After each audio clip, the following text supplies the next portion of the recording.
દિલ્હીના એક પરિવારે જાન્યુઆરી 2022માં લગ્ન માટે Pearl Galaxy Ground banquet hall book કર્યો હતો. તેમણે 37,000 એડવાન્સ ચૂકવ્યા હતા.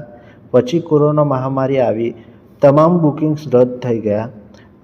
કોઈ ફંક્શન થયું નહીં, કોઈ સેવા આપવામાં આવી નહીં, પરંતુ પૈસા પરત આપવામાં આવ્યા નહીં. બેન્ક્વેટ હોલે દલીલ કરી કે એડવાન્સ નોન રિફંડેબલ છે, પરંતુ દિલ્હી ગ્રાહક આયોગ દ્વારા આ દલીલને સંમત ન થયો. આયોગે કહ્યું, સેવા આપ્યા વિના પૈસા રાખી શકાય નહીં. આ તો અન્યાયપૂર્ણ લાભ છે. સુપ્રીમ કોર્ટે કોવિડ-19 ઘૂસણબંધી ચુકાદા પર આધાર રાખીને આયોગે આદેશ આપ્યો કે 37,000 રિફંડ કરવું, 50,000 વળતર ચૂકવવું, 50,000 કેસ ખર્ચ ચૂકવવું. કોવિડ કારણે રદ થયેલી બુકિંગમાં નોન રિફંડેબલનો અર્થ નોન રિટર્નેબલ નથી.